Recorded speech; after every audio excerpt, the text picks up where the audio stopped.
बोला पुंडलिक वरदे हरी विठ्ठल श्री ज्ञानदेव तुकाराम पंढरीनाथ महाराज की जय।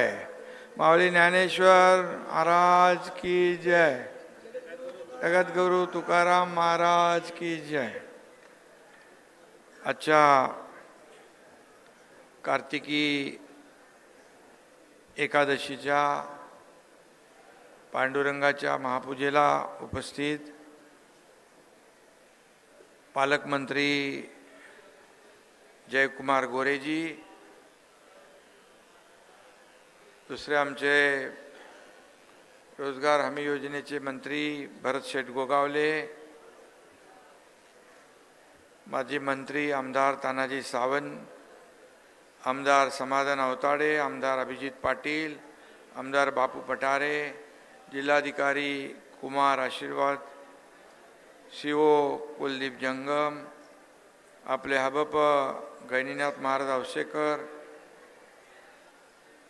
रामराव बसाजी वालेगावकर, सुशीलाबाई वालेगावकर, सर्व व्यासपीठावरील सन्माननीय मान्यवर, मानाचे वारकरी, आपले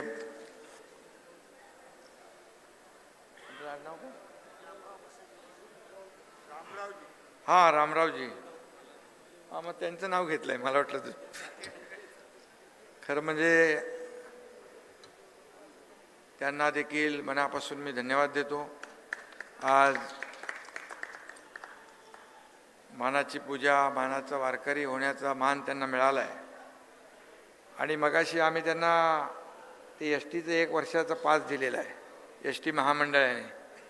मी आता मंत्री महोदयांशी बोलतो आणि जे दरवर्षी मानकरी जे पांडुरंगाचे होतात ते 1 वर्षाच्या पास ऐवजी कायमस्वरूपी त्यांना पास देऊन टाकतो। काय पालकमंत्री महोदय, काय पांडुरंगाचा आशीर्वाद आहे म्हणून आपला कारभार चालू आहे आणि पांडुरंगाचा मानकरी होण्याचा मान ज्यांना मिळतो ते देखील भाग्यवान असतात आणि म्हणून आपण एक छोटंसं काम करून टाकूया।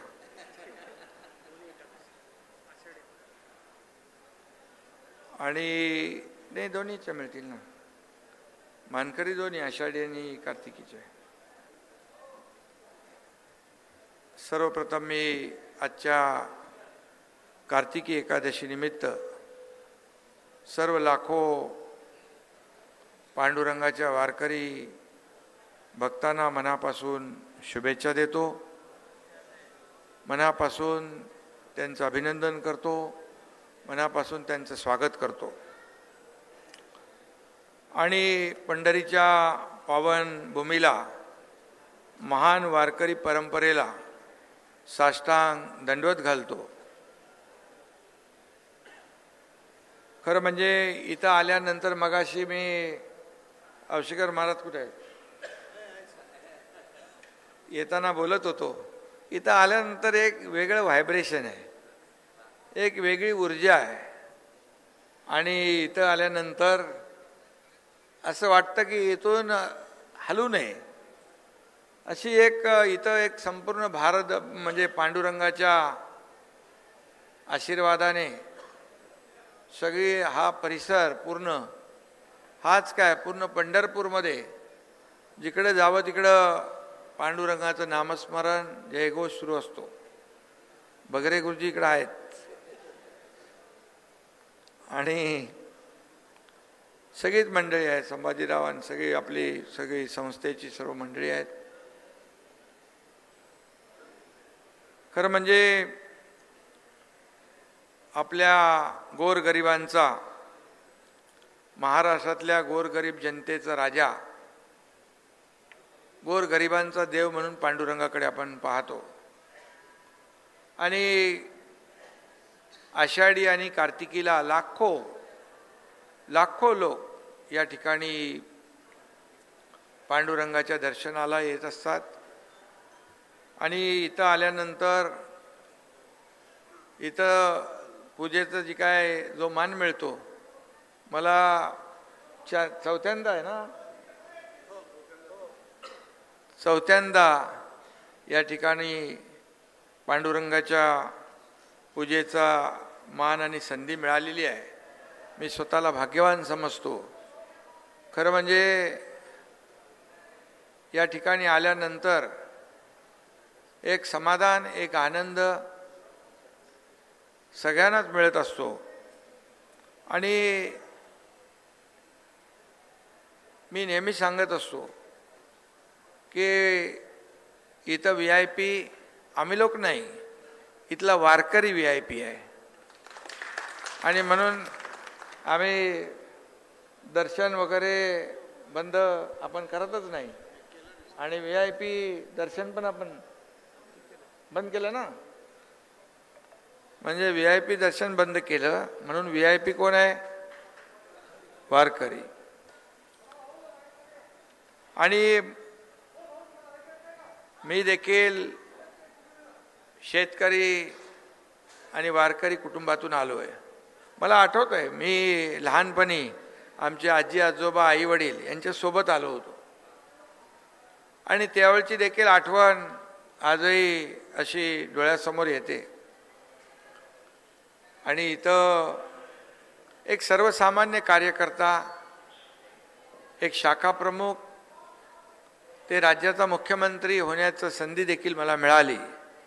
ही पांडुरंगाची कृपा आहे. त्याच्या आशीर्वादाने सगळं घडलं. मुख्यमंत्री असताना, उपमुख्यमंत्री असताना देखील पूजेचा मान मिळाला.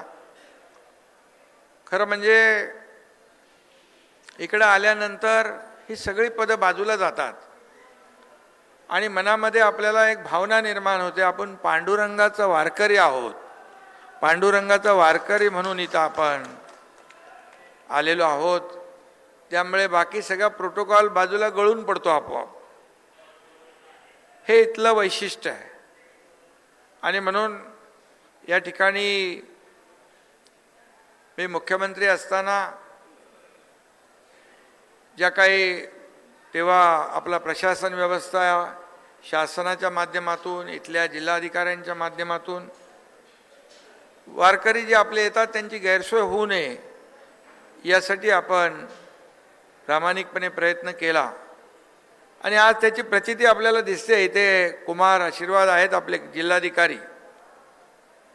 त्यांना फोनवरून मी सांगितलं, मागच्या वेळेस तर स्वतःच आलो होतो मी, यावेळेस तर इकडे आपले पालकमंत्री, स्थानिक आमदार सगळ्यांनी, आणि 2 आपले मंत्री आले होते, दादा भुसे आणि प्रताप सरनाईक. आणि मग प्रताप सरनाईक आले इकडं म्हणून त्यांच्या ST महामंडळाचा पास पण आपण फ्री करून टाकला. समाधान, बरोबर आहे ना? समाधान समाधान. आणि त्यामुळे इथलं नियोजन येताना मी पाहिलं. स्वच्छता आपल्याला इथं सगळीकडे पाहायला मिळते. पिण्याचं स्वच्छ पाणी, मोबाईल टॉयलेट्स ती देखील स्वच्छता करणारी लोक, चंद्रभागेचा परिसर, त्याचबरोबर महिलांसाठी सगळ्या ज्या काही सोयीसुविधा त्या आमच्या लाडक्या बहिणींसाठी, आरोग्य यंत्रणा मोठ्या प्रमाणावर, ICU सकट या ठिकाणी. मागच्या वेळेस मी पाहिलं चंद्रभागेमध्ये ICU, यावेळेस पण ICU सगळीकडे आपण केलेत. मगाशी मला जिल्हाधिकाऱ्यांनी त्याचं सगळं नियोजनाची तयारी आणि काय काय केलंय नियोजन ते दाखवलं. समाधानाची बाब आहे. आपण मला वाटतं की 2 वर्षापूर्वी दर्शन मंडप जो आहे त्याला देखील 130 कोटी रुपये आपण मंजूर केले. त्याचं काम सुरू झालंय. वर्क ऑर्डर दिले. त्याचं काम कलेक्टर महोदय सगळे लोक तुमचं नाव काढतात. त्यामुळे हे जरा लवकर स्पीडमध्ये तुमच्या उंचीप्रमाणे फटाफट काम होऊन द्या. आणि आपण मंदिर ह्याच्यासाठी पण जवळपास 75 कोटी आणि 150 कोटी तेही मंजूर केले. आषाढीला मुख्यमंत्री देवेंद्रजी आले होते. त्यांनी देखील आपला जो काही इथला येणाऱ्या लाखो वारकऱ्यांसाठी ज्या सोयीसुविधा पाहिजेत त्याचा देखील या ठिकाणी उहापोह केलेला आहे. आणि म्हणून खरं म्हणजे आपल्या महाराष्ट्रातूनच नाही तर देशभरातून इथं वारकरी येत असतात. मगाशी मला एक हैदराबादमधला नगरसेवक भेटला, तेलंगणातला. तो बोला मी गाडीमधून चाललो होतो, तो म्हणाला रुको रुको. अच्छा, बोला क्या हुआ? बोला फोटो निकालने का आपके साथ. बोलो कुठून, कहाँ से आया? बोले हैदराबाद का नगरसेवक आहे मी. म्हणजे देशभरातून आपले पांडुरंगाचे भक्त वारकरी इथे येत असतात. आणि म्हणून इथली भूमी जी आहे पवित्र आहे. आणि या पवित्र भूमीमध्ये एक सगळी भारलेली आणि एक वेगळं व्हायब्रेशन असलेली ही भूमी आहे. आणि म्हणून इकडे आल्यानंतर एक वेगळा अनुभव येतो, अनुभूती येते. पाऊस बघा आज पण पडतोय. मे महिन्यात पाऊस सुरू झाला. मे, जून, जुलै, ऑगस्ट, सप्टेंबर, ऑक्टोबर, आता नोव्हेंबर लागला. म्हणजे 7वा महिना. बगरे गुरुजी काय आहे?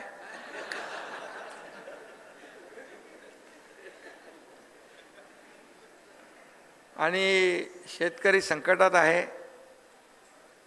शेतकऱ्याच्या मागं महायुती सरकार उभं राहिलंय आणि नुकसान मोठं झालंय.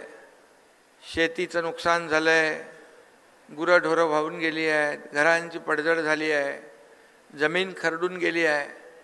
परंतु आम्ही देवेंद्रजी, मी, अजितदादा, आमच्या मंत्रिमंडळाने निर्णय घेतला की सगळ्या अटीशर्ती बाजूला ठेवून शेतकऱ्यांच्या मागं उभं राहायचं. आणि 32,000 कोटीचं पॅकेज आपण जाहीर केलं. आणि परवाच संकट मोठं आहे, सगळ्या गोष्टी आहेत, शेतकरी संकटामध्ये आहे. मी दसरा मेळाव्यात देखील या बाबतीत बोललो की ज्या शेतकऱ्यांच्यावर संकट आलंय, सगळी जे काही त्यांनी काही त्यांच्या घरात लग्न कार्य ठरवलं असेल, त्या मुलीबाळींचं लग्नाची चिंता शेतकऱ्याने करू नये. त्याची जबाबदारी सगळी आम्ही स्वीकारू असं मी तेव्हा जाहीर केलं. आणि परवाच आम्ही मुख्यमंत्री आम्ही सगळ्यांनी मिळून निर्णय घेतला कर्जमाफीचा. तोही निर्णय शेतकऱ्यांना चिंता होती, कसं काय आम्ही पुढे जाणार, हातचं पीक नाही, खरीपाचं तर गेलं, रब्बीचंही फार अडचणीत आहे. आणि म्हणून शेतकऱ्याच्या मागं उभं राहणं हे महायुती सरकारने नेहमी काम केलंय. आणि पांडुरंगाला देखील मी साकडं घातलं की आमच्या बळीराजावरची सगळी संकट अरिष्ट दूर कर आणि त्याच्या जीवनामध्ये सुखाचे, समाधानाचे, आनंदाचे दिवस येऊ दे. अशा प्रकारची प्रार्थना मी पांडुरंगाकडे केली. खरं म्हणजे बळीराजा आपला अन्नदाता, मायबाप आहे. त्याच्या डोळ्यातले अश्रू पुसण्याचं काम आपल्याला करावं लागेल आणि ते आपण करतोय. आणि महाराष्ट्र आपला, संपूर्ण महाराष्ट्रच आपलं कुटुंब आहे, आपलं परिवार आहे. मग आपल्या लाडक्या बहिणी, लाडके भाऊ, लाडके शेतकरी, लाडके वारकरी, सगळे कष्टकरी, या सगळ्यांच्या जीवनामध्ये सुखाचे, समाधानाचे, आनंदाचे दिवस येऊ दे, हाच आमचा अजेंडा आहे. बाकी आमचं दुसरं काही नाही. मला काय मिळालं यापेक्षा आपण जनतेला काय देऊ शकतो हे महत्त्वाचं आहे. आणि म्हणून मी नेहमी, आपल्याला माहीत आहे, मी जेव्हा मुख्यमंत्री होतो तेव्हा कार्यकर्ता म्हणून काम केलं, आजही कार्यकर्ता म्हणून काम करतोय, उद्याही कार्यकर्ता म्हणूनच काम करणार. शेवटी आपण सगळी जमिनीवरची लोक आहोत. आणि म्हणून या ठिकाणी आपल्या सर्वांना मी शुभेच्छा देत असताना पांडुरंगाकडे हेही म्हणालो की महाराष्ट्राची या विकासाची पताका अशीच फडकत राहू दे. कल्याणकारी योजनाची पताका देखील अशीच फडकू दे. आणि महाराष्ट्राला प्रत्येक क्षेत्रामध्ये नंबर 1चं राहू दे, अशा प्रकारची प्रार्थना केली मी. आणि म्हणून मी एवढंच सांगतो की हा शेतकरी आपला पांडुरंग आहे, कष्टकरी आपला पांडुरंग आहे, वारकरी आपला पांडुरंग आहे आणि लाडक्या बहिणींमध्ये देखील आपला पांडुरंग दिसतो. लाडक्या बहिणींनी चमत्कार केलेला आहे, चमत्कार दाखवलेला आहे आणि म्हणून त्यांना कधी विसरता येणार नाही. मी सगळ्यांना खूप खूप शुभेच्छा देत असताना मगाशी मला आपल्या औशेकर महाराजांनी सांगितलं पर्यटनाची कुठली जागा आहे इथं, MTDCची जागा जी आहे ती मंदिर समितीकडेच आहे, पण त्या जागेचा काहीतरी करारनामा वाढवून द्यायचा आहे. तर कुमारजी, मी पर्यटन मंत्री शंभूराज देसाई यांना सांगतो आणि पुढे 30 वर्ष आणखी आपण त्याला वाढवून देऊ. आणि त्यांचं दुसरं एक काहीतरी सूचना आहे की सर्वे नंबर 161 मधलं काहीतरी ती जागा आहे, ती त्याचा प्रस्ताव तुम्ही पुढच्या महिन्यात येईल, पुढच्या महिन्यामध्ये पाठवा नगर विकास विभागाकडे. नगर विकास विभाग माझ्याकडेच आहे, त्यामुळे माझ्याकडे आलं की मी लगेच करून टाकतो.